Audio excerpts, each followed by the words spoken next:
Hujan deras yang mengguyur Kabupaten Bogor menyebabkan banjir dan longsor di sejumlah titik. Di kawasan Rawasedik, Megamendung, banjir bandang menghanyutkan sepeda motor milik warga. Sementara itu di Jalan Raden Saleh Kosasi, Cikaret, Bogor Selatan, Kota Bogor, air dari Kali Ciliwung meluap hingga menggenangi jalan.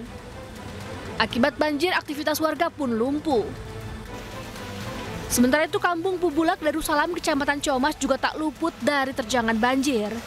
Luapan air dari Kali Ciomas memasuki perkampungan dari rumah warga. Ketinggian air mulai dari 50 cm hingga 1 meter. Hujan deras juga menyebabkan aliran sungai di Jembatan Ragasi, Pintu Ledeng, Ciomas meluap. Sungai Ciliwung pun mengalir deras dan warga Bantara diminta untuk waspada. Tim Liputan, iNews melaporkan. Ya, banjir bandang yang menerjang kawasan Puncak Bogor, Jawa Barat merusak puluhan rumah warga. Seorang santri yang sempat terseret derasnya arus banjir ditemukan tewas.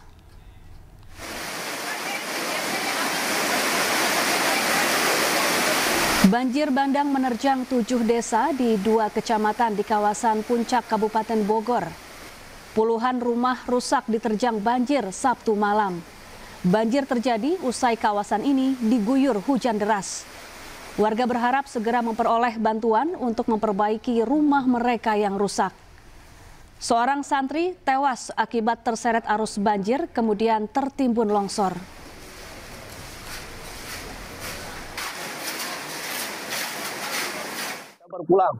Baru pulang mengantarkan buka jenazah.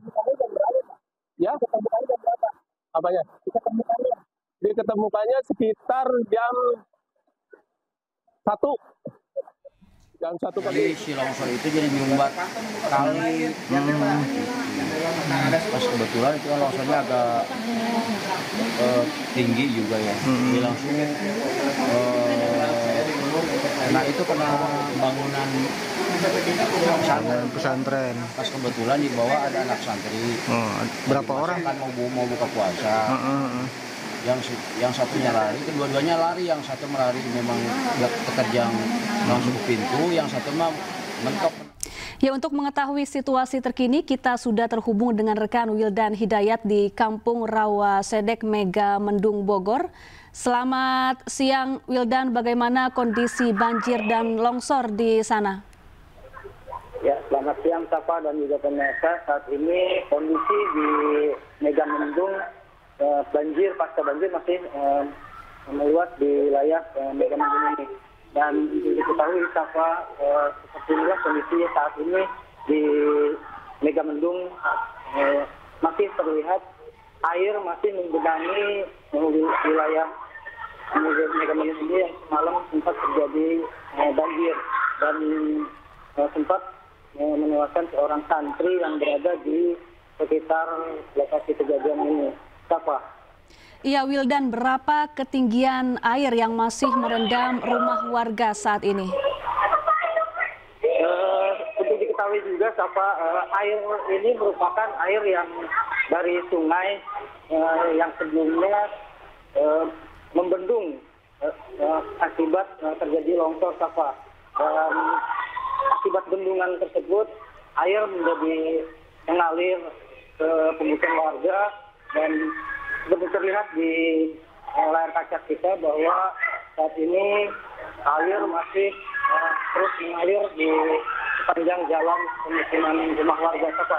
Iya, berapa rumah warga yang terdampak banjir bandang dan longsor ini, Wildan? Sempat saya mewawancari seorang ketua RT, tadi ada sekitar 50 sampai 60 rumah warga atau sekitar 150 kepala keluarga yang dihuni oleh kepala keluarga, Safa. Baik, lalu bagaimana kondisi kerusakan rumah warga yang dialami akibat banjir bandang dan longsor ini? Ya, ada yang mengalami rusak berat dan rusak ringan, Safa. Ada sekitar 15 sampai 20 yang mengalami rusak ringan dan sisanya mengalami rusak berat, Safa. Ya, Wildan, 1 orang dikabarkan meninggal dunia. Apakah ada korban lain yang masih hilang dan belum ditemukan? Karena banjirnya merupakan banjir lintasan, sehingga untuk diketahui juga bahwa pada saat banjir ada santri yang sedang menjalankan ibadah puasa dan saat itu terjadi longsor.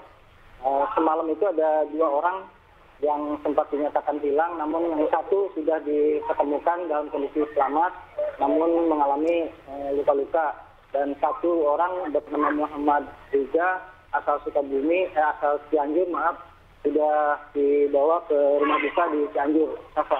Baik, jadi 1 orang meninggal dunia dan 1 korban hilang ditemukan dalam kondisi selamat. Kemudian Wildan, apakah hingga kini sudah ada bantuan yang datang untuk warga korban banjir dan longsor? Sampai sejauh ini saya belum melihat adanya bantuan ya, untuk bantuan baik pakaian ataupun makanan untuk masyarakat yang ada di sekitar sini, Pak. Namun tadi saya sempat melihat ada dari PUPR untuk membantu proses evakuasi atau membuka jalan air sungai yang tadinya melintas dari sungai ke pemukiman warga ini, Pak. Ya, apakah warga sudah mulai banyak yang mengungsi, Wildan? Sejak semalam, warga sudah mengungsi ke rumah atau ke tetangga kerabat yang lebih aman, dan saat ini memang mereka masih melakukan bersih-bersih di rumah yang terdampak, Baik, kalau menurut warga setempat, apakah banjir bandang ini baru pertama kali mereka alami atau sebelumnya memang sudah beberapa kali terjadi setiap ada hujan deras mengguyur wilayah mereka? Baru pertama kali, Pak. Tadi sempat saya berbincang dengan beberapa orang warga, mengingat banjir ini baru pertama kali setelah sebelumnya di wilayah ini memang belum pernah terjadi, Pak. Baik, terima kasih Wildan Hidayat melaporkan langsung dari Mega Mendung, Bogor, Jawa Barat, dan selamat bertugas kembali.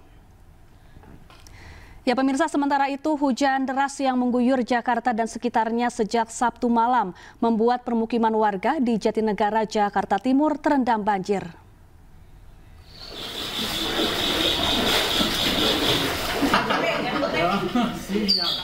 Ratusan rumah di kawasan Kebon Pala, Jatinegara, Jakarta Timur terendam banjir hingga mencapai 2 meter. Menurut warga, air mulai menerjang permukiman mereka sejak pukul 3 dini hari.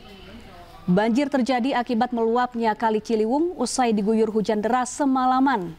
Banjir mengganggu aktivitas warga. Sebagian warga pun mengungsi ke rumah kerabat. Sekitar jam 3 malam. Ketinggiannya berapa sih? Ketinggiannya ini sekarang sekitar mungkin 150 kali ya. 150. Ada 2 meter kurang lah, 2 meter kurang. Warga-warga pada mengungsi atau gimana? Warga sementara belum, tapi kalau sebagian ada. Ya, banjir dan tanah longsor juga terjadi di sejumlah titik di Kabupaten Sinjai, Sulawesi Selatan. Banjir terjadi akibat tingginya intensitas hujan yang terjadi sejak beberapa hari lalu.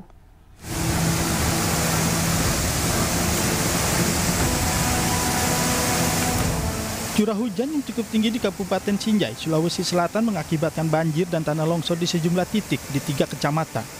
Di Kecamatan Sinjai Tengah, di Dusun Baru Gae, Desa Kompang, banjir disertai tanah longsor menutupi badan jalan hingga membuat jalan poros Sinjai Malino, Kabupaten Goa tidak dapat diakses.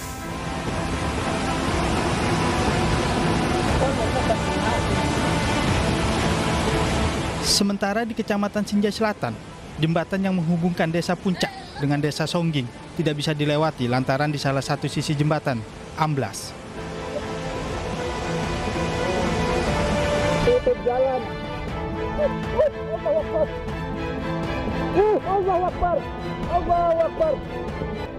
Longsor juga terjadi di perbatasan Desa Bonto Lempangan, Desa Arabika di Kecamatan Sinjai Barat.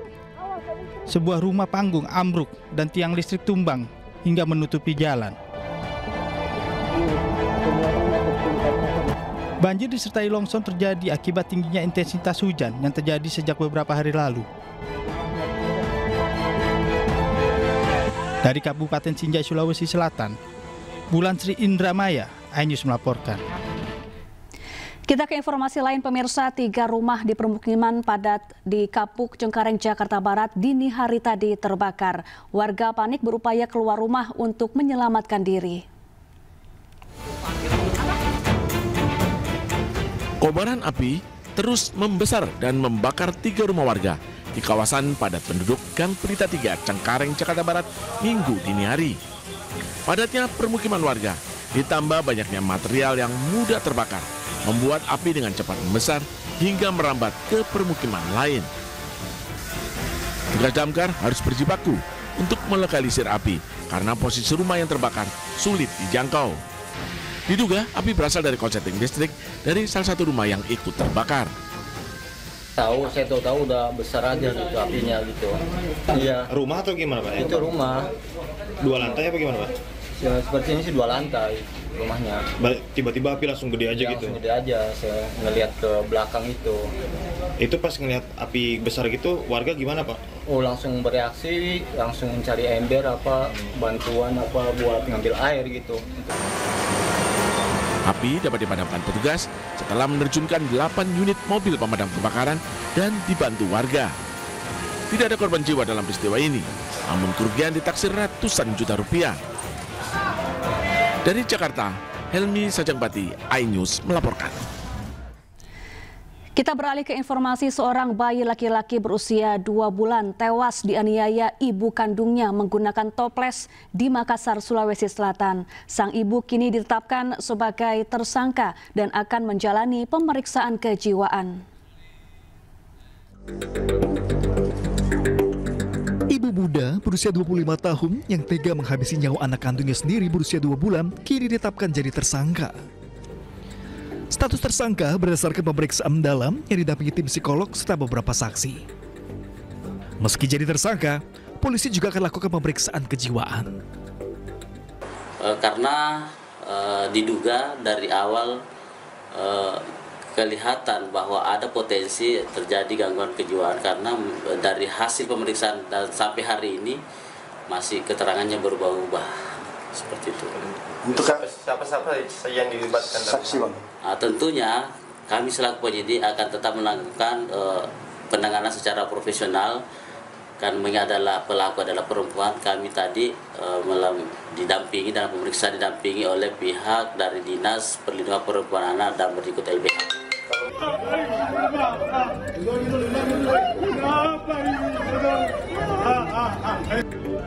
Jumat malam, warga di Kelurahan Pampang, Kecamatan Panakukang, Kota Makassar, Sulawesi Selatan digegerkan dengan kasus penganiayaan berujung tewasnya seorang bayi berusia 2 bulan di tangan ibu kandungnya sendiri. Korban tewas akibat luka serius di bagian kepala usai dipukul toples oleh ibu kandungnya. Dari Kota Makassar, Sulawesi Selatan, Muhammad Nurwudi, iNews melaporkan. Pemirsa, seorang ibu hamil di Cirebon mengidamkan proses kelahiran yang tak biasa. Sang ibu memilih melahirkan di pemakaman Sunan Gunung Jati, Cirebon, Jawa Barat. Ironisnya, proses kelahiran hanya didampingi seorang anak kecil.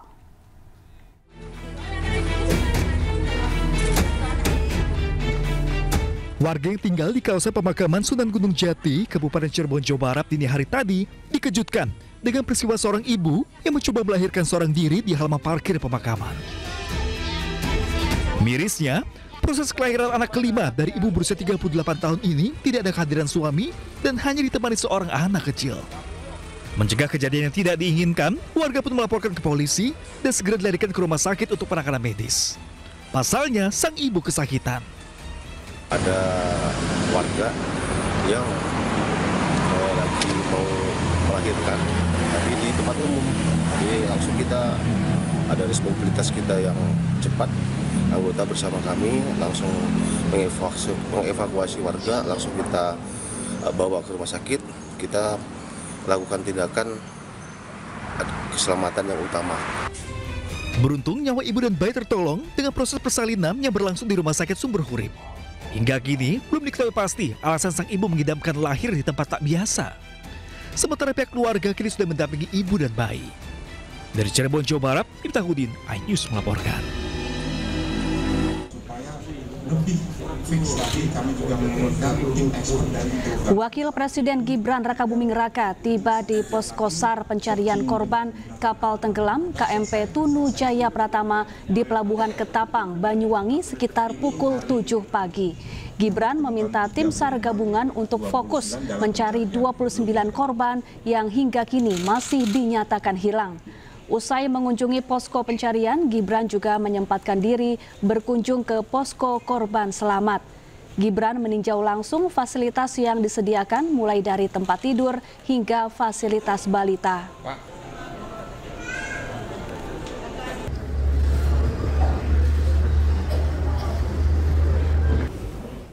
Ya, pencarian 29 korban KMP Tunu Pratama Jaya yang tenggelam di Selat Bali hingga kini belum membuahkan hasil. Penyisiran menggunakan kapal dan pantauan udara terus dilakukan.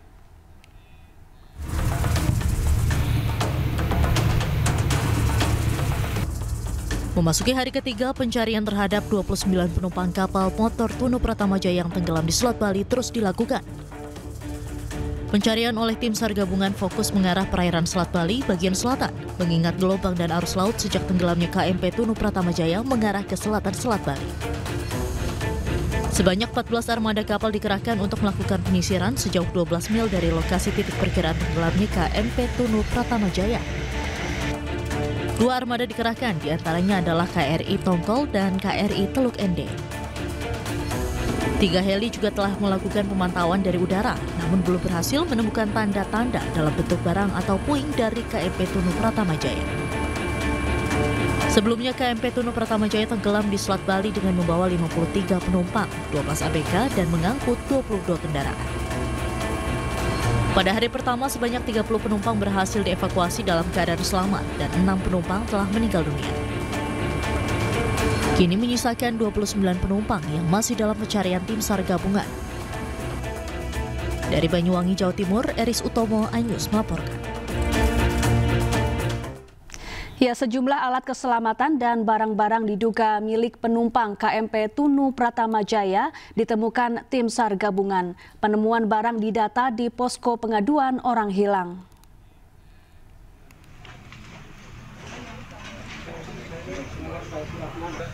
Sebanyak 12 life jacket, 2 ring buoy, pakaian hingga ponsel ditemukan tim pencarian korban KMP Tunu Pratama Jaya di perairan selatan Jembrana. Selanjutnya, tim Inafis Polres Jembrana mengidentifikasi seluruh barang-barang temuan. Selain mengidentifikasi seluruh barang-barang temuan, posko pengaduan orang hilang di RSU Negara juga menerima 19 laporan masyarakat yang mengaku kehilangan anggota keluarga.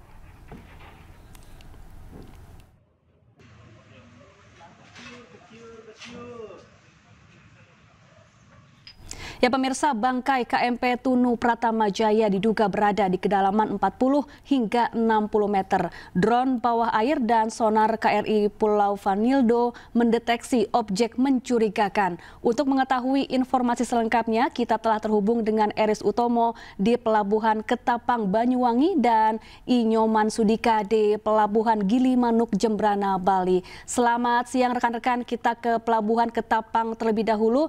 Eris, bagaimana jalannya proses pencarian korban hingga saat ini, apakah sudah membuahkan hasil? Ya, Syafa dan pemirsa, saat ini saya tengah berada di salah satu pelabuhan, di mana ini merupakan pelabuhan Bulusan, yang memang nantinya akan ditempatkan bila mana memang ada korban yang ditemukan akan dievakuasi ke sini untuk bisa dilakukan untuk identifikasi dan sebagainya. Dan memang hingga saat ini tim SAR gabungan terus untuk melakukan pencarian dengan melakukan penyisiran di sebelah selatan Selat Bali, dan juga saat ini memang masih belum membuahkan hasil. Namun demikian memang benar adanya satu titik terang bahwa ditemukan KMP Tunu Pratama Jaya yang memungkinkan itu adalah bangkai dari kapal KMP Pratama Jaya. Namun demikian memang harus benar-benar dipastikan untuk bisa meyakinkan bahwa itu adalah bangkai dari KMP Pratama Jaya. Dan berapa jam ke depan mungkin dari tim penyelam juga akan melakukan penyelaman untuk meneliti kebenaran dari sonar yang didapat oleh tim navigasi. Demikian, Seva.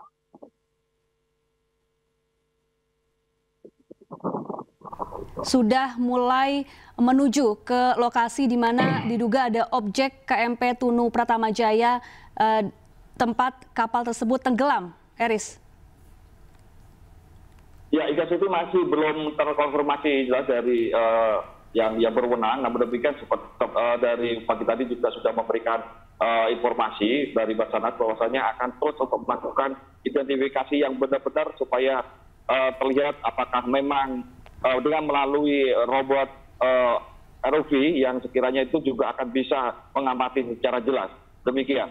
Baik, lalu bagaimana dengan kondisi cuaca dan juga ketinggian ombak saat ini? Apakah cukup bersahabat untuk dilakukan proses pencarian hingga sore hari nanti? Ya, saat ini memang cuaca cukup cerah, namun demikian di tengah seperti disampaikan oleh Basarnas tadi memang mengalami kendala, yaitu memang arus yang sangat kuat, utamanya di bawah ataupun di permukaan juga sedikit, tapi di bawah benar-benar kencang sehingga juga mengakibatkan kesulitan bagi tim untuk melakukan identifikasi dari metal yang sudah tertangkap seperti itu. Baik, dengan adanya lokasi kapal yang sudah terdeteksi, apakah ada penambahan jumlah personel atau peralatan untuk pencarian yang hari ini diterjunkan di sana, Eris? Ya, memang saat ini seperti tadi sudah diungkapkan bahwasanya untuk jumlah personil secara keseluruhan itu sekitar 621 personil untuk membantu di dalam pelaksanaan operasi pencarian korban. Demikian, dan baru saja memang saya juga mengikuti untuk pemantauan di udara dan itu pun juga belum membuahkan hasil. Semua juga terlihat lenggang di perairan di mana memang di titik diduga adanya kapal tenggelam. Demikian, Seva. Baik, terima kasih Eris Utomo langsung dari Banyuwangi, Jawa Timur. Selanjutnya kita akan bergeser ke Nyoman Sudika di Bali. Selamat siang, Nyoman. Apakah masih banyak keluarga korban yang berdatangan ke Crisis Center di Pelabuhan Gilimanuk? Oke, selamat siang Seva dan pemirsa. Dari Pelabuhan Gilimanuk dapat saya laporkan suasana hari ini di depan Crisis Center itu cukup lengang, berbeda dengan hari Kamis kemarin dan hari Jumat itu sejumlah keluarga memang masih setia menunggu untuk mendapatkan informasi terkait dengan keluarganya yang ikut di KMP Tunu Pratamajaya. Nah, saat ini masih ada sejumlah personil yang memang siaga selain personil yang melakukan pencarian ke tengah laut. Sejumlah personil di posko krisis masih tetap siaga untuk menunggu informasi perkembangan pencarian selanjutnya. Demikian untuk sementara saat. Ya, Nyoman, ada berapa laporan yang masuk ke Crisis Center di sana terkait jumlah kehilangan anggota keluarga yang diduga menaiki KMP Tunu Pratamajaya? Dari posko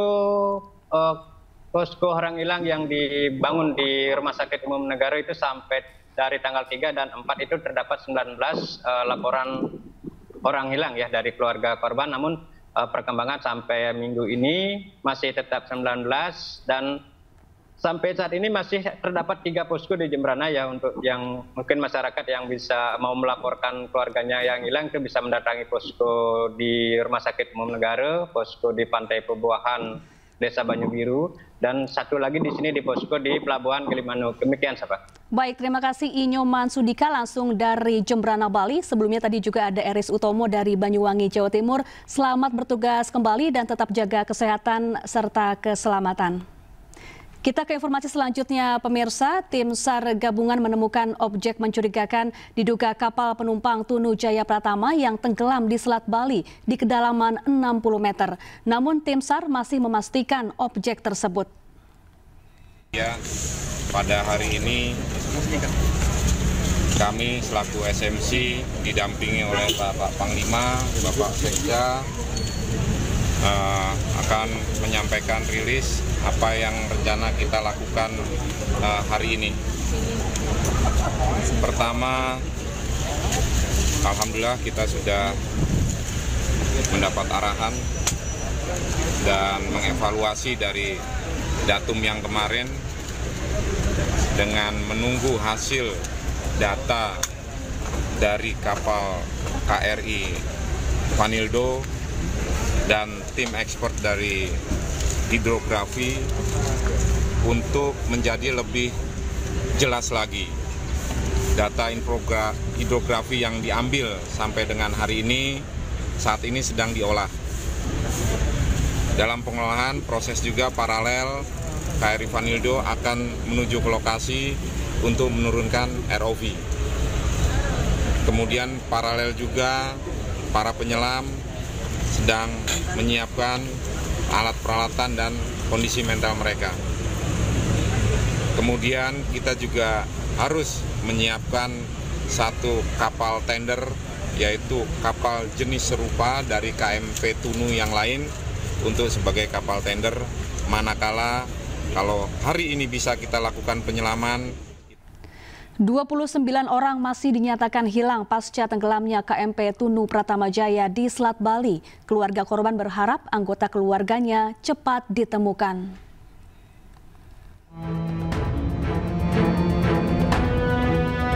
Keluarga korban tenggelamnya KMP Tunu Pratama Jaya masih setia menunggu kepastian. Raut cemas dan sedih pun terpancar dari wajah keluarga. Mereka berharap anggota keluarganya ditemukan dengan selamat. Salah satunya keluarga Dewa Gede Adnyana Putra, 48 tahun, sopir asal Gianyar. Pria yang akrab disapa Ajik ini hingga saat ini belum ditemukan.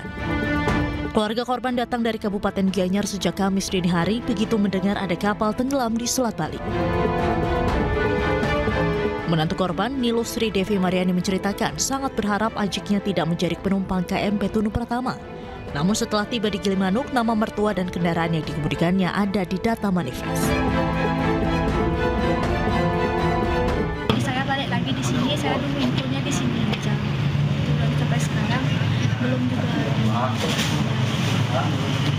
Saya bakalan tunggu aja sampai kapan pun di sini. Sampai ketemu. Besar harapan saya aja udah bisa ketemu dengan selamat aja. Hingga saat ini tim SAR gabungan menyatakan terdapat 29 korban yang belum ditemukan. Proses pencarian pun masih terus dilakukan. Dari Jemberana, Bali, Ainyoman Sudika, iNews melaporkan. Duka juga menyelimuti keluarga dua penumpang KMP Tunu Pratama Jaya asal Pasuruan, Jawa Timur yang belum ditemukan. Keluarga menggelar doa bersama agar kedua korban segera ditemukan dalam kondisi selamat.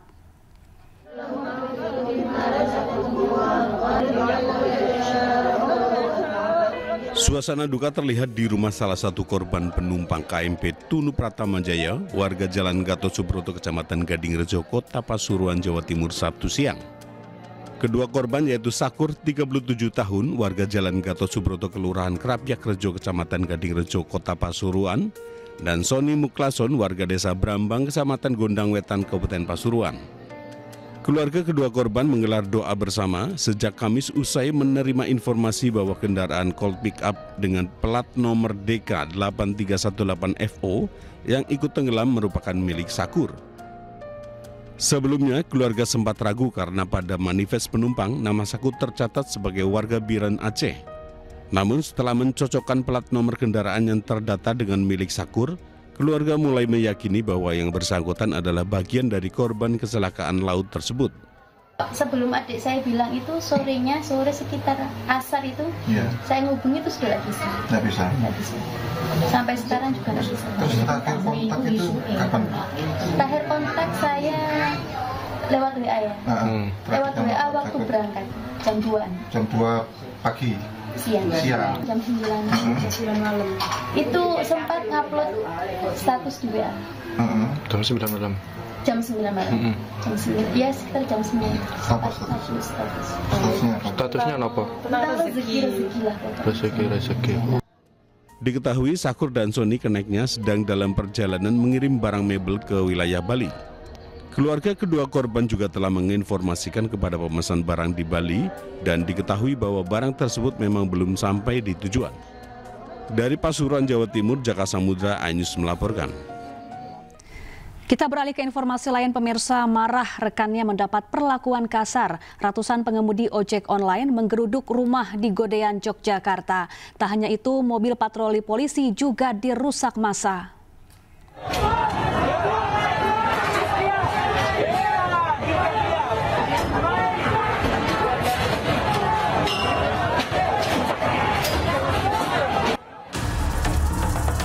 Satu rumah jadi sasaran amukan pengemudi ojek online dan pengantar makanan online di salah satu rumah di persimpangan Jalan Bantulan Sidoarung Godean, Sleman, Yogyakarta.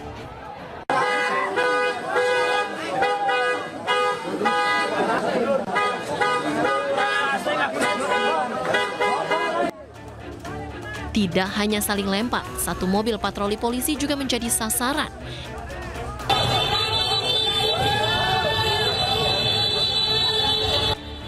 Sebelumnya anggota Polsek Godean mendatangi lokasi untuk mencegah main hakim sendiri yang dilakukan pengemudi ojek online, buntut dari rekan mereka yang diperlakukan kasar oleh pemilik rumah saat mengantar makanan.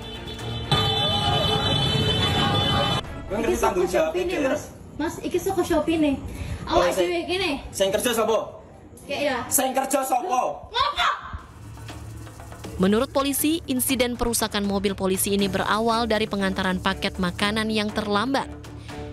Pemesan marah hingga bersitegang dengan pengemudi yang datang bersama kekasihnya. Kekasih pengemudi ojol yang merasa dianiaya lalu melapor ke polisi. Namun info perlakuan kasar ini cepat menyebar ke pengemudi lain yang spontan menggeruduk rumah pelaku. Situasi di lokasi kini sudah terkendali, sementara pemilik rumah yang diduga menganiaya ini meminta perlindungan ke Polsek Godean dan kini diperiksa intensif polisi. Sementara mobil polisi yang jadi sasaran amukan kondisinya rusak parah, di mana bagian kaca depan dan lampu rotator pecah dan sejumlah bagian ringsek. Dari Sleman, Yogyakarta, Heru Trijoko, iNews melaporkan. Pemirsa, dua warga negara asing asal Amerika Serikat diamuk massa setelah melarikan diri usai menabrak seorang pengendara motor di kawasan Denpasar, Bali. Aksi kejar-kejaran sempat terjadi hingga ke wilayah Kabupaten Gianyar sebelum akhirnya keduanya diamankan polisi.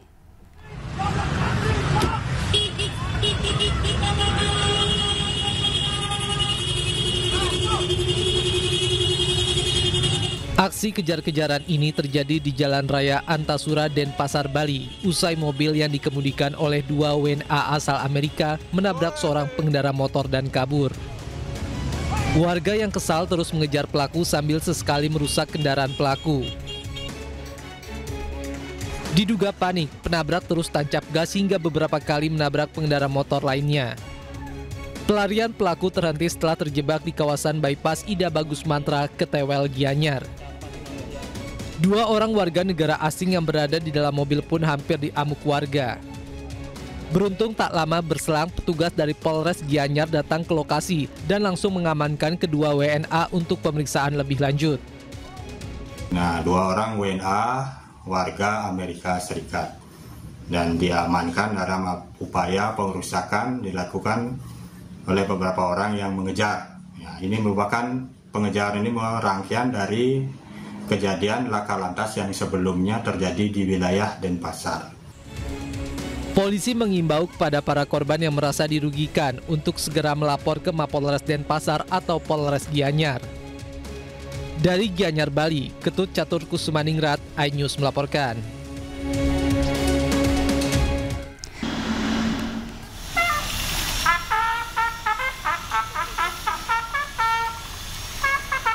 Prabowo tiba menggunakan pesawat kepresidenan di Pangkalan Udara Galeão, Rio de Janeiro, Brasil. Prabowo ke Brasil usai kunjungan kenegaraan di Arab Saudi. Presiden Prabowo ditemani Menteri Luar Negeri Sugiono serta Sekretaris Kabinet Teddy Indrawijaya. Kehadiran Prabowo di Brasil merupakan yang kedua kalinya setelah secara perdana juga mengikuti KTT G20 pada 2024 lalu di Rio de Janeiro.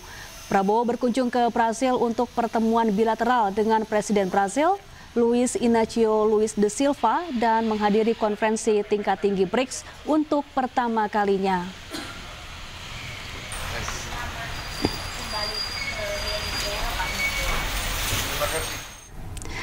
Presiden Prabowo Subianto sungguh-sungguh ingin membersihkan Indonesia dari koruptor. Jika tidak siap berubah, maka para koruptor tidak akan selamat. Pesan Presiden tersebut disampaikan anggota Dewan Pembina Partai Gerindra Dhanil Anzar Simanjuntak saat memberikan sambutan di pelantikan Matahari Pagi Indonesia, Kota Medan.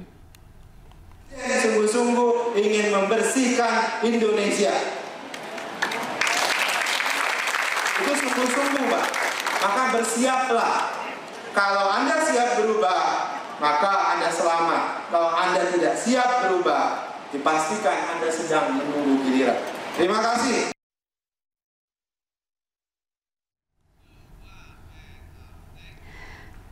Pemirsa, Komisi 1 DPR RI menggelar Fit and Proper Test 24 calon duta besar Indonesia untuk negara sahabat. Fit and Proper Test hari pertama diikuti 12 calon duta besar. 12 calon duta besar yang diuji akan mengisi posisi duta besar Amerika Serikat, Jerman, PBB, Singapura, Jepang, dan Slovakia. Dalam uji Fit and Proper Test, para calon dubes mempresentasikan pemahaman tentang politik luar negeri Indonesia, termasuk rencana kerja sebagai duta besar.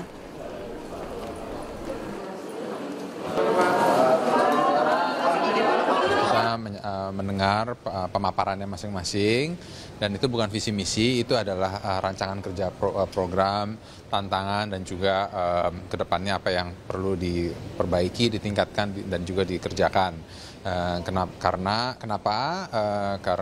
kalau visi misi itu adalah visi misi pemerintah, jadi semua ini melaksanakan visi misi dari Presiden Prabowo.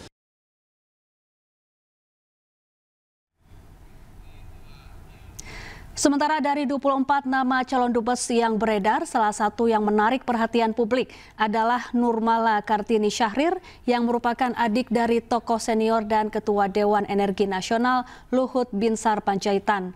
Nurmala Kartini Syahrir sebagai calon dubes Republik Indonesia untuk Jepang. Berikutnya ada nama mantan Menko Kemaritiman pada era pemerintahan Joko Widodo Yusuf Kala, Dwi Suryo Indroyono Susilo sebagai calon dubes Amerika Serikat yang berkantor di Washington DC. Kemudian ada nama Direktur Perlindungan Warga Negara Indonesia Juda Nugraha sebagai calon duta besar Republik Indonesia untuk Uni Emirat Arab di Abu Dhabi. Selanjutnya ada nama Letjen Purnawirawan Hotman Garaja Panjaitan sebagai calon dubes Singapura yang merupakan putra dari pahlawan revolusi Maijen TNI Anumerta DI Panjaitan. Biasa kan kalau di dalam bidang diplomasi kan, bagaimana hubungan bilateral dengan negara-negara, apakah itu dalam bidang ekonomi, ya, perlindungan warga negara, juga bagaimana kita meningkatkan ya hubungan kerjasama kesehatan dalam segala macam. Tapi terutama juga kita harus lihat adalah juga kita kan energi terbarukan, kita ada program hilirisasi. Nah, Jepang ini suatu negara yang sangat maju, baik teknologinya ya di dalam segala hal. Tapi jangan lupa Indonesia ini adalah negara dengan sumber daya alam yang luar biasa. Juga kita punya sumber daya manusia yang sedang kita tingkatkan kualitasnya menuju. Ya, lantik 60 pejabat administrator dan pengawas di lingkungan pemerintahan Provinsi Sumatera Utara. Gubernur Sumatera Utara Bobi Nasution meminta pejabat baru tidak korupsi. Pesan agar tidak korupsi disampaikan Bobi Nasution saat berpidato di hadapan 60 pejabat pemerintahan yang dilantiknya. Ini karena belum lama ia menjabat sudah ada sejumlah pejabat di Pemprov Sumatera Utara yang berurusan dengan KPK. Bobi juga berpesan apabila menemukan praktik korupsi untuk segera melapor kepadanya. Provinsi Sumatera Utara akan dinilai dari hal-hal yang saya sebutkan. Saya minta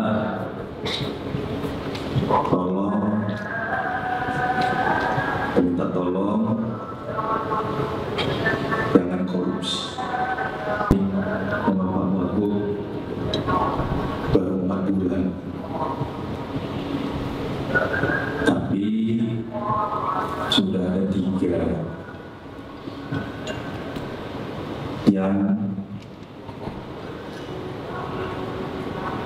ditahan sama KPK. 2 senjata api jenis Baretta dan 7 peluru ditemukan KPK saat menggeledah rumah mantan Kepala Dinas PUPR Sumatera Utara, Topan Ginting.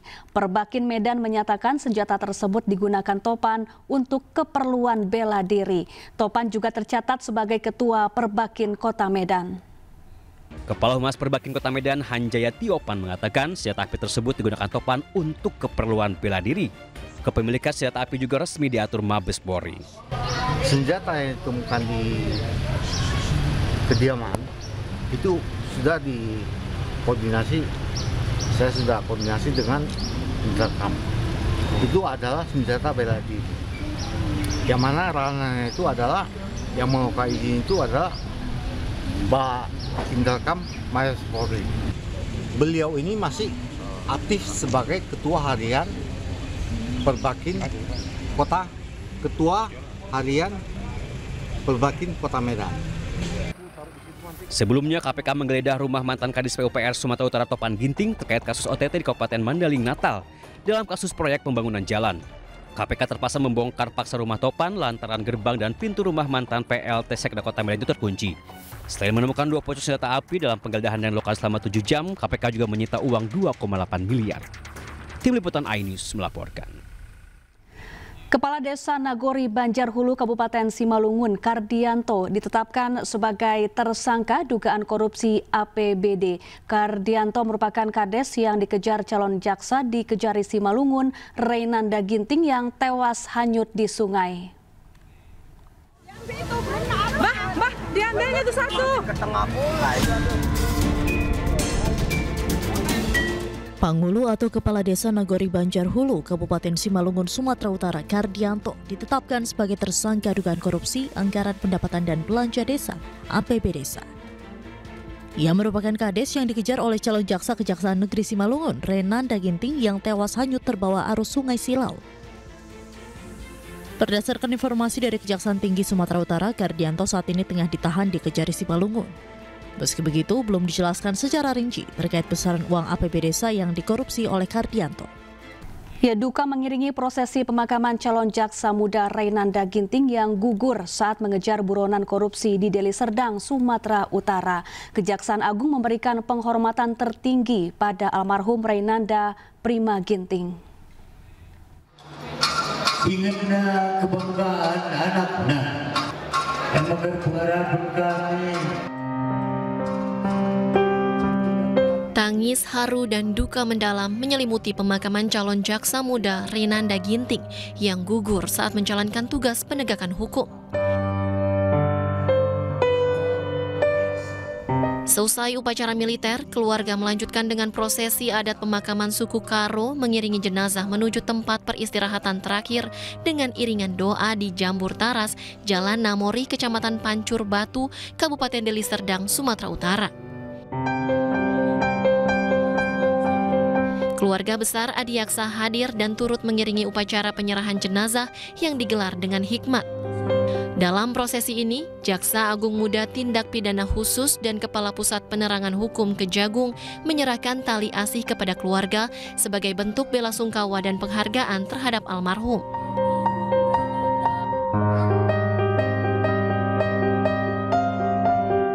Peristiwa ini tentu menjadi duka bagi kita semua karena kita tahu bahwa dalam konteks penegakan hukum khususnya tindak pidana korupsi bahwa ada banyak hal yang harus dikorbankan dan yang bersangkutan almarhum bahkan telah mengorbankan jiwanya, dan ini saya kira menjadi torehan emas bagi institusi Adiaksa yang harus terus diingat dan dikobarkan khususnya semangatnya agar menjadi pemicu bagi insan Adiaksa dimanapun berada.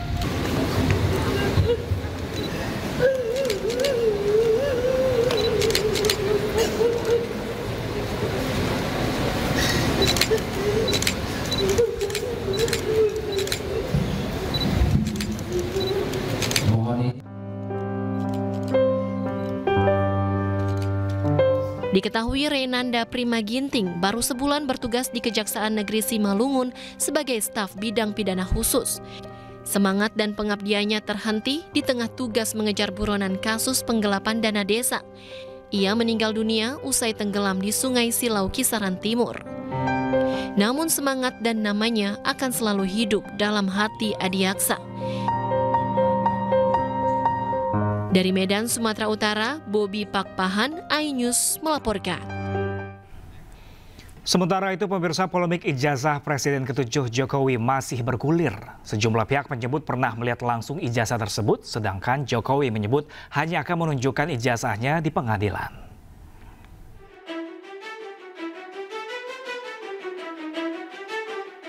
Sejumlah pihak menyebut pernah melihat langsung ijazah Presiden ke-7 Joko Widodo, salah satunya adalah mantan Wamendes Paiman Raharjo yang diduga Roy CS terlibat dalam kasus ijazah Jokowi.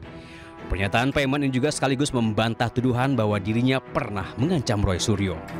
Memang saya mengenal Pastor Pramuka Pojok itu dari tahun 1995 ya, 1995. Kemudian saya banyak kenal orang sana, kemudian saya membeli beberapa toko ya di situ tahun 97 ya, 1997. Jadi saya usaha pengetikan di Pasar Pramuka Pojok itu 1997 sampai 2002. Nah, memang beberapa kios saya di depan itu ada ya, dan ada di belakang. Nah, kenapa saya kemudian pindah di belakang? Ya karena saya saat itu butuh modal untuk usaha lain, sehingga kios-kios saya yang di depan itu saya jual. Mengapa yang saya jual di depan? Karena harganya lebih tinggi, sehingga bisa untuk modal usaha yang lain gitu. Nah, kalau orang mengatakan saya masih ada di Pasar Pramuka Pojok sampai 2017, itu fitnah dan tidak benar ya. Silakan tunjukkan siapa yang mengatakan saya masih di sana tahun 2017, karena saya demi Allah saya memang mengenal Pramuka itu hanya sejak pada saya itu sebagai sahabat Mas Suryo itu memang saya WA itu tujuan saya karena saya sudah melihat ijazahnya Jokowi, kemudian dari UGM sudah menjelaskan bahwa asli, Bareskrim Polri juga sudah menjelaskan asli.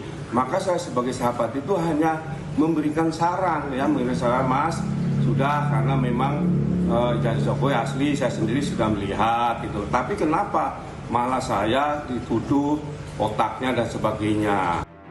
Selain Paiman Raharjo, Ketua Umum Solidaritas Merah Putih Sylvester Matutina juga mengaku sudah pernah melihat ijazah Jokowi. Kalau Bang Sylvester sudah pernah lihat ijazah Pak Jokowi aslinya seperti apa?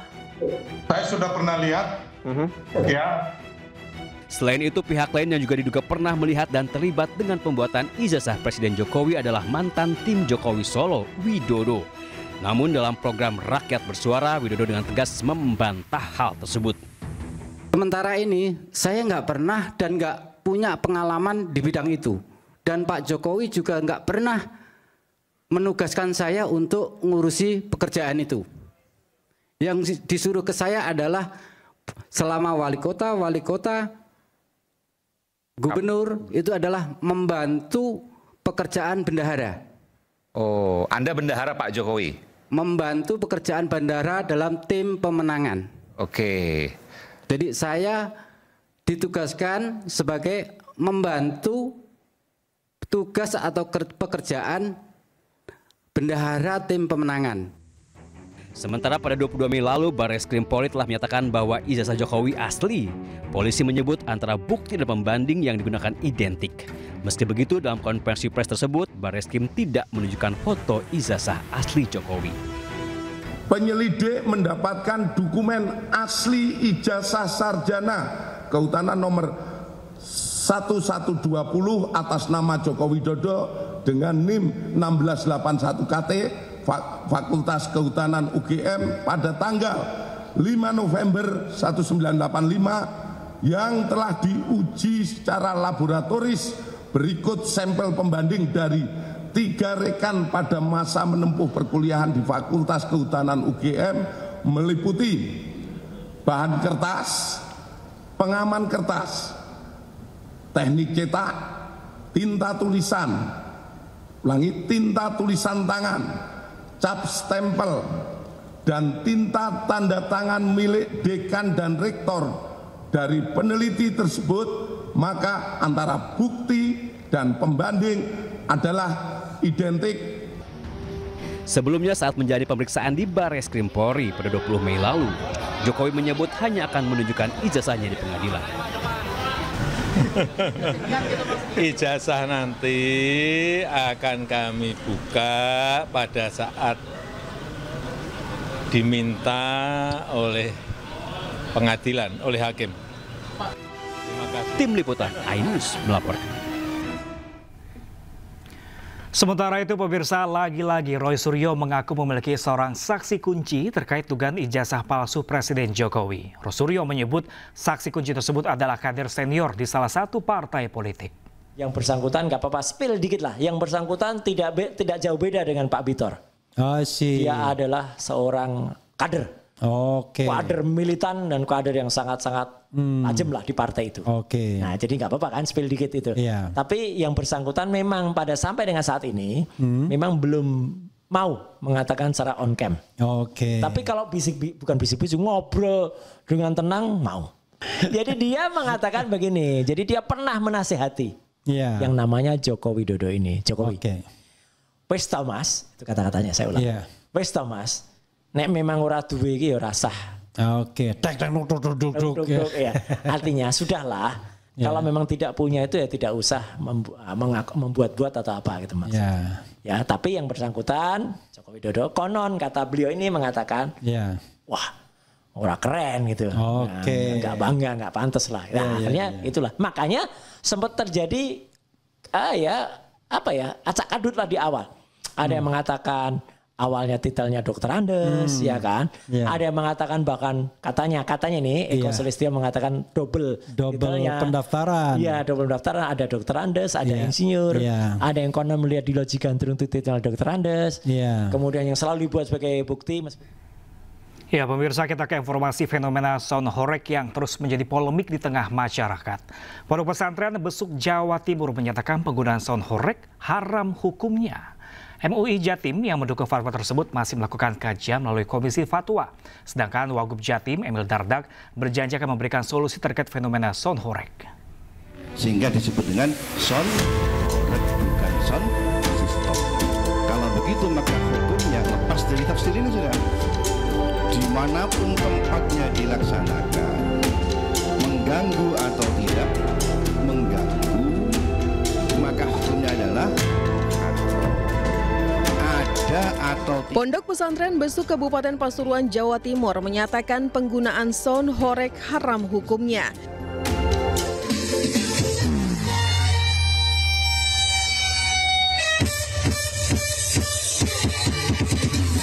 Hal ini diputuskan melalui forum Bahsul Masail yang digelar bertepatan dengan peringatan 1 Muharram 1447 Hijriah.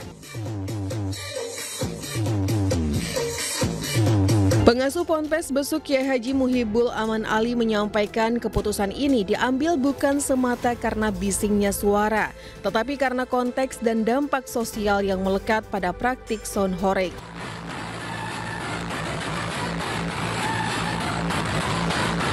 Ponpes Besuk mendorong pemerintah daerah khususnya di Jawa Timur dan Kabupaten Pasuruan mengambil sikap tegas melarang pertunjukan sound horeg demi mencegah semakin meluasnya dampak negatif yang ditimbulkan.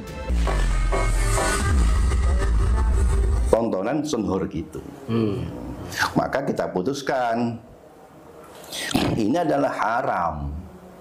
Haram mutlak artinya tidak perlu kita mempertimbangkan apakah mengganggu atau tidak mengganggu. Karena yang menjadi pertimbangan hukum tidak hanya mengganggunya. Kalau mengganggu ya tambah nemen. Berarti kan boleh kan begitu kan?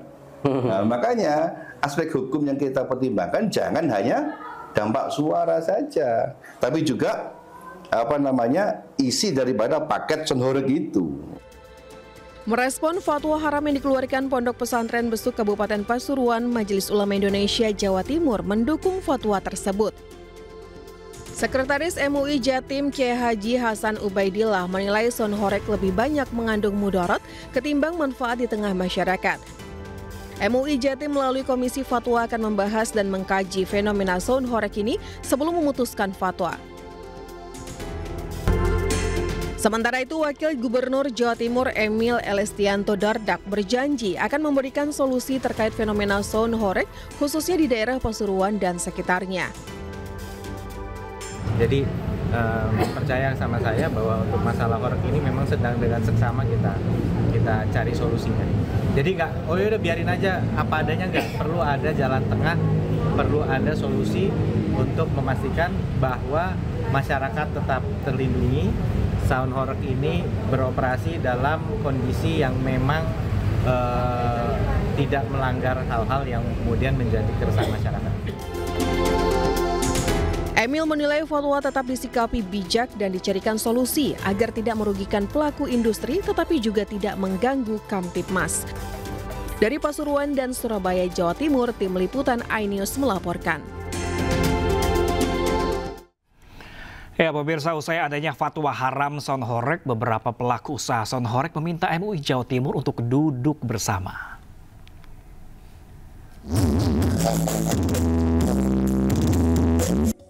Di tengah pro dan kontra sound horeg di masyarakat, khususnya di Kabupaten Malang, seperti di Desa Sukonolo, Bululawang ini, hampir seluruh sudut dusun berlomba-lomba mendatangkan set sound horeg untuk meramaikan kegiatan desa. Sound horeg salah satu hiburan yang digemari dan ditunggu-tunggu masyarakat. Bahkan kehadiran sound horeg mampu menghidupkan ekonomi masyarakat, mulai dari harga tiket masuk dan UMKM kuliner masyarakat. Sound horeg yang sudah ada sejak beberapa tahun terakhir, kini menjadi perbincangan kembali setelah munculnya fatwa haram dari ulama-ulama se-Jawa Timur karena dianggap lebih banyak mudorotnya daripada manfaat. Menurut David Blizzard, Ketua Sound Horeg Malang Bersatu, soal mudorot adalah persepsi, sehingga seharusnya MUI Jawa Timur mengajak para pelaku bisnis sound horeg duduk bersama. Cuman kalau menurut saya, ya setidaknya kita harus duduk bersama dulu, supaya kita bisa menentukan hasilnya nanti. Kalau cuma sepihak langsung dibilang fatwanya haram tentang sound horeg, saya pikir ya kurang setuju lah. Karena perekonomian dengan adanya kegiatan sound horeg ini juga tambah maju lagi, UMKM juga tambah maju, terus juga banyak muatan sosial yang ada dalam kegiatan sound horeg ini. Sementara di Blitar, Jawa Timur, adanya fatwa haram pada sound horeg dari Majelis Ulama Indonesia se-Jawa Timur juga mendapatkan tanggapan dari pelaku usaha sound horeg. Pelaku usaha menilai fatwa ini perlu dikaji kembali. Adanya fatwa ini dinilai membuat Indonesia kian sulit untuk menjadi negara maju dan berkembang. Permasalahan haramnya itu letaknya di mana? Saya rasa kalau cuma sound aja ya cuma gara-gara bunyi haram ya nggak bisa lah. Harus ditinjau kembali gara-gara haram itu apa? Apa di belakangnya ada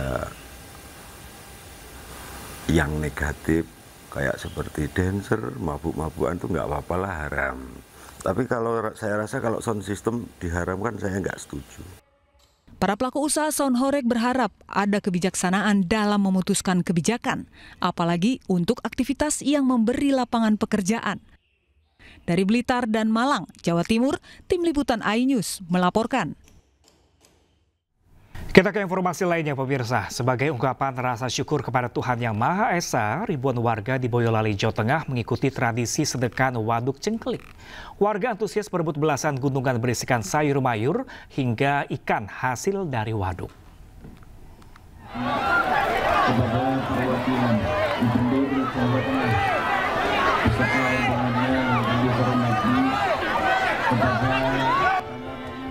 Ribuan warga menyerbu puluhan gunungan hasil bumi saat acara tradisi sedekah waduk cengklik di Kecamatan Ngemplak, Boyolali, Jawa Tengah. Warga berdesak-desakan dan saling dorong demi mendapatkan hasil bumi berupa sayuran, buah, hingga ikan hasil tangkapan dari waduk. Meski berdesakan, warga senang bisa mengikuti tradisi yang rutin diadakan setiap tahun sekali. Hutan ini padi, ini manfaatnya banyak, itu filosofinya yang kita ambil ya. Dengan kita menanam padi, insya Allah rezeki kita lancar. Kesamaan tradisi ya, tradisi di Boyolali, syukuran gunungan, kirap gunungan ini. Jadi kayak antusias warganya tuh banyak, jadi seru kita ikut-ikut gitu. Puluhan gunungan hasil bumi yang berasal dari belasan desa dikirap dari bendungan sisi timur waduk menuju Plaza Waduk Cengklik yang berjarak 1 km. Dalam arak-arakan juga ditampilkan kesenian khas Boyolali serta prajurit membawa pusaka tombak. Kirap budaya dan sedekah Waduk Cengklik untuk melestarikan budaya dan wujud syukur kepada Tuhan Yang Maha Kuasa karena keberadaan waduk yang luasnya sekitar 300 hektar ini dapat menjadi sumber penghidupan bagi ribuan warga. Dari Boyolali, Jawa Tengah, Tata Rahmanta, iNews melaporkan. Kita ke informasi selanjutnya pemirsa, sejumlah artis diantaranya Ayu Ting Ting memeriahkan gelaran Jakarta dalam Warna yang digelar di Bundaran HI Jakarta. Acara digelar saat momen Car Free Day ini menghibur para penonton.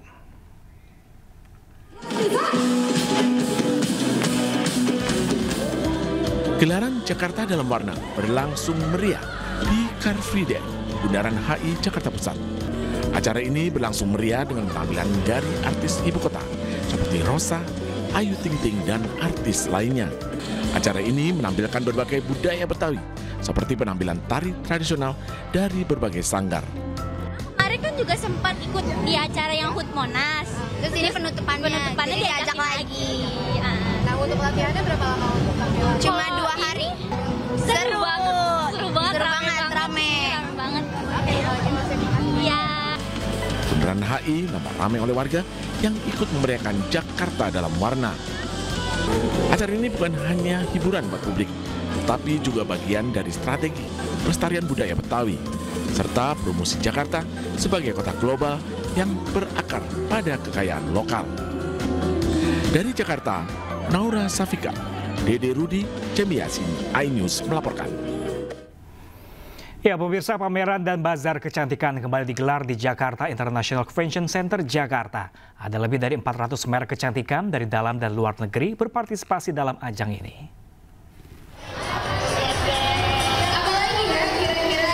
Ya pemirsa, tidak hanya belanja, ajang ini menawarkan berbagai pengalaman pengunjung dengan banyaknya aktivitas bersama komunitas dan ditutup dengan perayaan musik setiap harinya.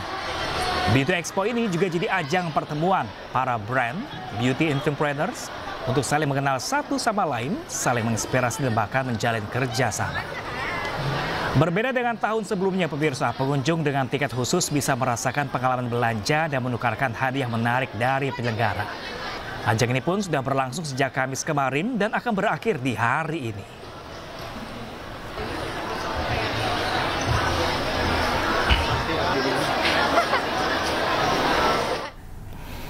Dan pemirsa, untuk mengetahui informasi terkini dari pameran produk kecantikan pemirsa, kita sudah tergabung dengan rekan kami Naura Syafika di Jakarta International Convention Center, Senayan, Jakarta.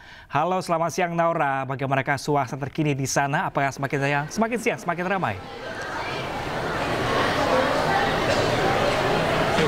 Ya, selamat siang Pram dan juga pemirsa. Saat ini saya sedang berada di salah satu acara dunia kecantikan terbesar di tahun ini. Dan ini adalah acara yang ke-9 kalinya dari Jakarta X Beauty 2025 diselenggarakan di Jakarta Convention Center. Dan pastinya untuk Anda yang menggemari dunia kecantikan dan juga mengejar promo-promo, wajib datang ke sini. Nah, ini dia untuk suasananya memang ramai sekali oleh para peminat dan juga para pengunjung yang memang kalau misalnya bisa kita lihat ini didominasi oleh wanita. Nah, ini adalah sedikit antrian yang dari tadi saya lihat lumayan padat, terus kemudian sepi kembali. Tapi ini kayaknya antriannya udah lumayan padat lagi nih. Nah, saya mau tanya-tanya mungkin ke pengunjung yang ada di sini, ada belanja apa aja dan juga keseruan seperti apa? Kita mungkin boleh dengan kakak yang cantik. Halo kakak.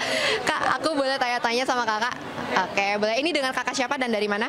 Clara dari Bekasi. Oke. Kakak, hari ini belanja apa aja sih? Kayaknya banyak banget nih. Aku tadi ke Pons dari sini, baru dari sini, terus udah gitu mau ke Tresemme, terus mau pokoknya hair product dulu sama makeup sih. Kalau misalnya dari kakak sendiri ngelihat promo-promo yang ada di sini, gimana kak promonya? Oke nggak? Oke banget, worth it. Okay. Yeah. Dari jam berapa kak di sini? Dari jam 9. Ini berarti abis dari sini masih mau lanjut lagi lihat-lihat yang lain. Yeah. Oke. Kira-kira mau sampai jam berapa nih kak di sini? Kayak sampai malam deh. Banyak aktivitasnya juga, bukan belanja doang soalnya. Kalau misalnya tahun-tahun sebelumnya sempat datang juga atau justru baru tahun ini datang? Aku tahun lalu datang sih, karena itu. Berarti selalu tiap tahun datang? Enggak juga sih. Iya. Ini datang sendiri atau barengan, Kak? Sebenarnya barengan, cuma kita lagi pencar. Oke deh Kak, kalau gitu happy shopping. Terima kasih. Ya memang untuk antrian-antrian di sini lumayan panjang gitu ya, karena mengingat di sini tidak hanya ada promo saja, Pram dan juga pemirsa. Di sini juga ada berbagai macam seperti ada skin check, terus kemudian juga ada foto booth yang bisa dinikmati oleh para pengunjung yang ada di sini. Dan juga tadi sempat kami saat baru datang juga sempat mendapatkan free sampel produk dari berbagai macam brand. Jadi ini sangat amat worth it, dan pastinya untuk pemirsa yang memang sangat suka dunia kecantikan dan juga mengejar promo-promo dan harga menarik dibandingkan harga yang ada di luaran, bisa datang ke Jakarta X Beauty. Sementara itu Pram dari Jakarta X Beauty 2025. Baik, Naura Syafika melaporkan langsung dari JCC Jakarta. Terima kasih dan selamat bertugas kembali. Ya, pemirsa, mengunjungi Taman Wisata Alam Mangrove Jakarta bisa menjadi sarana edukasi untuk menjaga ekosistem pesisir, seperti yang dilakukan para mahasiswa yang berperan aktif dalam isu keberlanjutan. Puluhan mahasiswa Ilmu Komunikasi Institut Bisnis dan Informatika Kwikiangi menggelar Green Innovation Fest 2025 dengan mengunjungi Taman Wisata Alam Mangrove Jakarta. Kegiatan ini sebagai ajakan untuk menjaga ekosistem pesisir sebagai benteng terakhir kota dan simbol harapan bagi generasi mendatang. Mahasiswa diajak berperan konkret menjaga lingkungan, diantaranya dengan menanam mangrove, membawa botol minuman, mengurangi pemakaian bahan plastik. Pada semua yang peduli dengan hutan mangrove ini, mari kita jaga dan kita lestarikan kawasan ini agar anak cucu kita bisa menikmati hutan ini, supaya kita juga semuanya hidup sehat, karena di sini adalah penghasil oksigen ya. Dan yang ini juga untuk untuk nelayan-nelayan ini adalah lumbung. Sementara itu, pemirsa, ribuan wisatawan memadati Pantai Carita, Pandeglang, Banten di momen akhir pekan. Akibat membeludaknya pengunjung, banyak anak yang terpisah dari orang tuanya.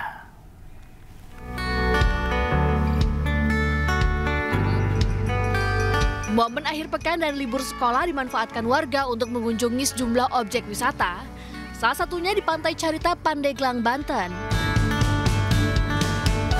Ribuan warga yang berasal dari berbagai daerah memenuhi Pantai Carita sejak pagi untuk bermain di sekitar area pantai. Om telepon tuh datang ke ibunya tuh.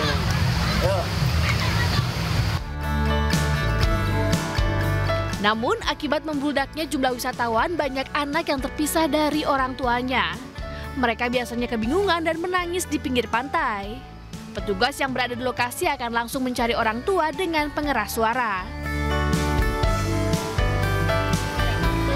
Menurut petugas penjaga pantai, dalam momen libur sekolah kali ini jumlah pengunjung diperkirakan mencapai 10.000 orang.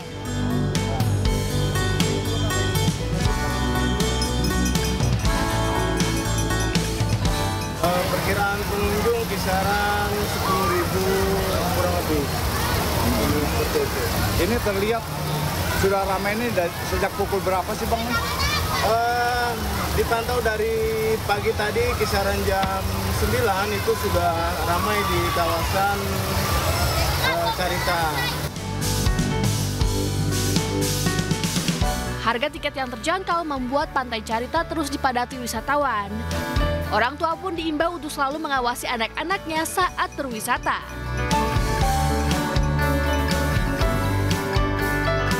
Dari Pandeglang, Banten, Iskandar Nasution, iNews melaporkan. Ya, pemirsa, kita kembali ke informasi banjir bandang yang menerjang kawasan Puncak Bogor, Jawa Barat. Puluhan rumah rusak dan seorang santri tewas akibat terseret arus banjir.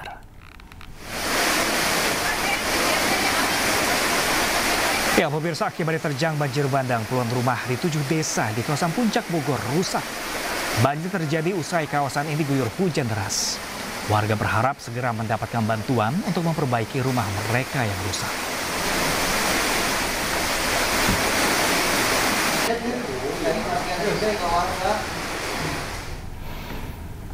Ya, pemirsa, untuk mengetahui situasi terkini, kita sudah terhubung dengan rekan kami Dilami Aulia yang saat ini berada di Desa Rawasedek, Megamendung, Kabupaten Bogor. Selamat siang, rekan Dilami. Seperti apa kondisi terkini banjir di sana? Apakah sudah mulai surut? Ya, selamat siang, Pram dan juga pemirsa. Untuk banjir di sini memang telah surut ya dibandingkan dengan hari kemarin. Ini bahkan banjir berketinggian 2 km, namun sejak Minggu dini hari banjir telah sepenuhnya surut, Pram. Namun begitu untuk debit air di Desa Rawaseda, Kecamatan Megabendung ini masih cukup tinggi ya mengalir. Dan untuk longsor ini dari pihak warga dibantu oleh pemerintah setempat juga sedang melakukan pembersihan sisa-sisa longsor seperti material bangunan, kemudian ranting pohon hingga dedaunan menggunakan alat sederhana mulai dari cangkul, sekop hingga tadi gergaji untuk memotong sejumlah pohon yang tumbang, Pram dan juga pemirsa. Selain itu, akibat dari bencana ini, Pram, ada 3 rumah ringsek terkena longsor dan 30 rumah lainnya terdampak langsung karena karena banjir yang memang masuk ke dalam rumah ya. Ini bahkan tadi kalau kami memantau ke dalam rumah korban yang terdampak banjir, ini sejumlah perabotan bahkan kotor dan ada juga keramik ini bahkan rusak total begitu ya, Pram dan juga pemirsa. Dan ada 1 korban jiwa yakni MR, santri pondok pesantren yang sempat tertimpa reruntuhan, namun memang telah dilakukan evakuasi oleh petugas dan telah dibawa pulang oleh pihak keluarga ke Cianjur untuk dimakamkan, Pram dan juga pemirsa. Kalau melihat ya di sini apakah ada posko pengungsian bagi warga yang terdampak, ini memang ada posko sementara yakni memang rumah warga yang tidak terlalu terdampak begitu ya, dan juga tadi ada bala bantuan berupa makanan dan juga minuman yang disediakan untuk para warga yang terdampak dan juga untuk para warga yang memang pagi ini sedang melakukan aksi bersih-bersih begitu ya. Dan kita harapkan ke depannya bantuan lainnya juga terus bergulir ya, karena ini dari pihak masyarakat ini membutuhkan air bersih, terutama karena air bersih di sekitaran desa ini cukup kotor gara-gara banjir yang melanda. Sementara demikian, kembali kepada Anda, Pram. Ya, melaporkan langsung dari Kabupaten Bogor, Jawa Barat. Terima kasih rekan kami Dilami Aulia dan selamat bertugas kembali. Ya, pemirsa, jenazah penyerang Liverpool Diogo Jota dan adiknya Andre Silva yang meninggal dunia akibat kecelakaan telah berada di kampung halamannya untuk dimakamkan, di mana ratusan warga dan juga pejabat negara Portugal hadir memberikan penghormatan terakhir untuk Jota dan juga adiknya. Dan pemirsa, informasi ini juga sekaligus menutup jumpa kita di Ayu Siang hari ini. Dan temukan informasi-informasi terbaru lainnya di www.ayus.id, dan cuplikan tayangan berita Ayus dapat Anda saksikan di kanal YouTube @official_inews. Dan pemirsa, update informasi terbaru Anda dengan berita-berita aktual juga hangat dan sejukkan dulu dengan air mineral yang murni dan juga alami. Saya Pram Senjaya pamit undur diri. Selamat berakhir pekan. Terima kasih dan sampai jumpa.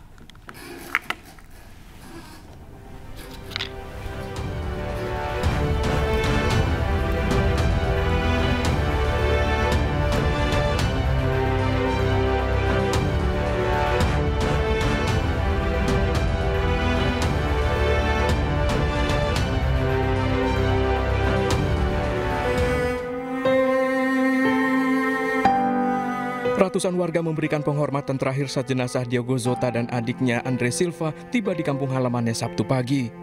Keduanya langsung disemayamkan di Kapel Gondomar yang berada di sebuah kota kecil di pinggiran Porto, Portugal. Upacara pemakaman akan dilangsungkan Sabtu sore waktu setempat. Suasana haru pun menyelimuti kapel tempat kedua jenazah disemayamkan yang dihadiri seluruh keluarga, kerabat, dan ratusan warga sekitar. Para pelayat mulai dari pelatih, pemain Liverpool termasuk Presiden Portugal Marcelo de Sousa, serta Perdana Menteri Luis Montenegro hadir langsung untuk memberikan penghormatan terakhirnya. André Villas-Boas yang juga Presiden dari FC Porto yang hadir di lokasi menyebut kejadian ini merupakan kehilangan besar di dunia sepak bola termasuk Portugal. Jota merupakan simbol dari pemain terbaik yang berada di dalam lapangan dan luar lapangan. And I think this is now why you see this movement in this and all these people paying their tributes. That's why you have the movement happening in Liverpool at this moment, and this is something that these two boys deserve. We lose two great boys, but the family loses a lot more, and I know that they can overcome the pain. Pemakaman keduanya dilaporkan sempat tertunda beberapa jam akibat kepengurusan dokumen yang belum selesai. Pemberian penghormatan terakhir pun terus diberikan pada warga dan fans yang terus berdatangan langsung ke Kapel Gondomar.